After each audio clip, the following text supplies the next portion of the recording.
চট্টগ্রামের আনোয়ারা উপজেলাত নিজগড়ত মা ও মাইফারে ছুরি মারি হত্যা করিবার ঘটনা ঘটে। এই ঘটনায় আহত ইয়ে 5 বছর বয়স উগ্র গুরু হওয়া নিকটাত্মীয় এক ব্যক্তির এই খুনের ফোয়ারে জড়িত বলে অভিযোগ উঠছে।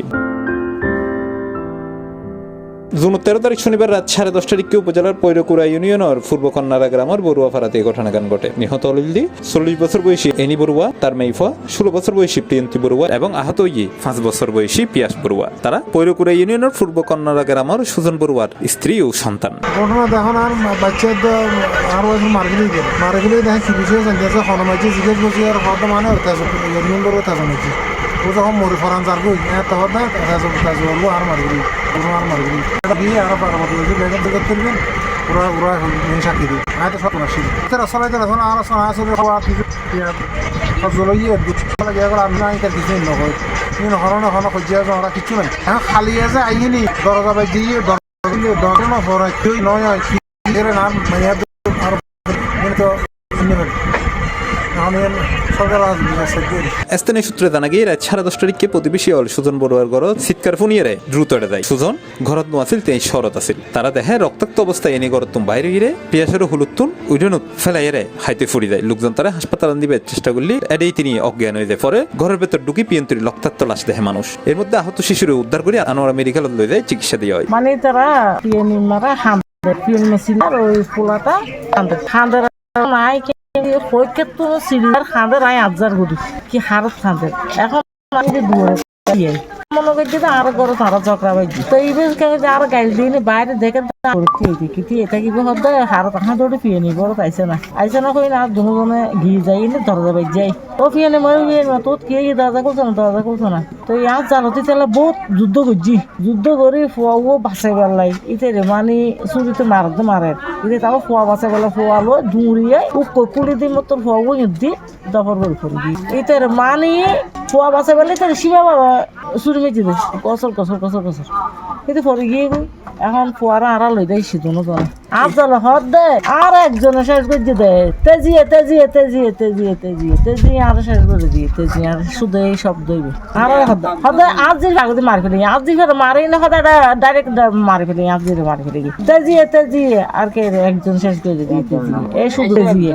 পরিবারের দাবি নিহত এনি বড়ুয়ার স্বামী সুজন বড়ুয়া পেশায় একজন সিকিউরিটি গার্ড। তিনি চট্টগ্রামের হাতুগঞ্জ আবাসিক এলাকার সিকিউরিটি গার্ড চাকরি করে। তারপরে একেবারে চাচাতো ভাই তেজপ্রিয় বড়ুয়ার টিয়াফিসি সংক্রান্ত বিরোধ আছে। সেই সূত্রদের ধরে এই হত্যাকাণ্ডের ঘটনা ঘটে বলে ধারণা করে বোধকাই। এছাড়া নিহত এনি বড়ুয়া মারা দেবের আগে এই তেজপ্রিয় বড়ুয়ার নাম উচ্চারণ করছে বলে জানিয়ে প্রত্যক্ষদর্শী হল। তার একজন শেষ করে দিয়ে মাইফের মালিকের পিছন ফেলা রেখি অদেব তেজ করে এরপরে প্রতিবেশীরা গাড়ি আনিনি ওরে উড়ানোর মধ্যে লগে গাড়ির মধ্যে তুলে ফেললাই গাড়ি তুলে মারা গিয়ে ঘটনা আনুমানিক তো ফারা প্রতিবেশী যাওয়নি আরো আনতাছে 10:30 ভিতরে এতটুকু। আর এর ভিতরে এইটার মতো তো আর তেজরঙ্গে কোনো সময় জগের বিবাদ হইতেও নদীকি এখন ও তো হঠাৎ মধ্যে হঠাৎ তেজ হয়ে নাকি হাফসুস বুঝছি ও মরিবার আগে হতাইন হয়ে গিয়ে এখন আরো সুষ্ঠু বিচার চাই ফাঁসির আবেদন করে সরকারের হাতে আমরা মৃত্যুদণ্ড চাই, এটাই আমার বক্তব্য। এগুলো জঘন্য কাজ। ওরা তো এখানে বাড়িতে আসি শুনতেছি, ফেসবুকে দেখতেছি 2জন মারা গেছে, ওর মা তারপরে ওর মেয়ে এবং ছেলেটাকে আঘাত করছে, আপনারা তো দেখতেছেন।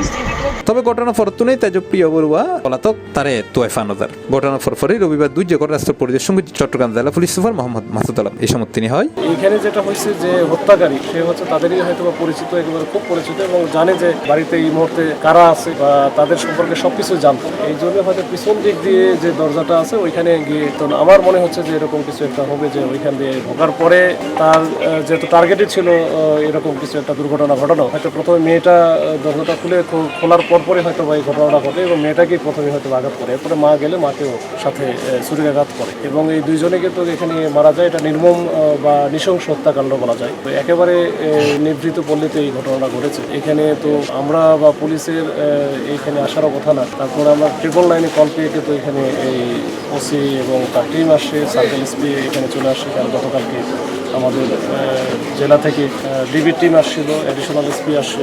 তো সবাই এসে আমরা যেটা মোটামুটি বুঝতে পারছি যে এটা যারা যে হত্যাকারী তার সম্পর্কে আমাদের মোটামুটি ধারণা যে আমরা আইডেন্টিফাই করেছি তাকে।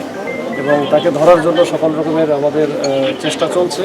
এখনো পর্যন্ত আমরা তাকে ধরতে পারি না। তাকে ধরতে পারলে এটার মোটিভ এবং কি কারণে কি উদ্দেশ্যে কেন করলো বা আর সাথে আরও কেউ জড়িত আছে কিনা এই বিষয়গুলোর টোটাল বিষয়টা আমরা জানতে পারবো। তো যতক্ষণ পর্যন্ত আমরা ধরতে পারতেছি ততক্ষণ পর্যন্ত আমরা আসলে একটু অন্ধকারেই থেকে যাচ্ছি। আমরা এটা ওই জন্য আমরা জোর দিচ্ছি আসলে ওইটার উপরে। তো এরপরে আমরা হয়তো পরবর্তী যে আমাদের আইনগত ব্যবস্থা সেটা আমরা নিব। আর মামলা তো গ্রহণ যেটা ওটা প্রক্রিয়াধীন আছে, এটা খুবই গুরুত্ব সহকারে আমরা দেখতেছি। আমরা এটা বিচার যেন এনশিওর করা যায়, একবারে পুরোপুরি নিশ্চিত করা যায় যেন তাকে খুব দ্রুততম সময়ের মধ্যে এইটার ব্যাপারে আমরা মোটামুটি বদ্ধপরিকর। C+ TV, Chittagong.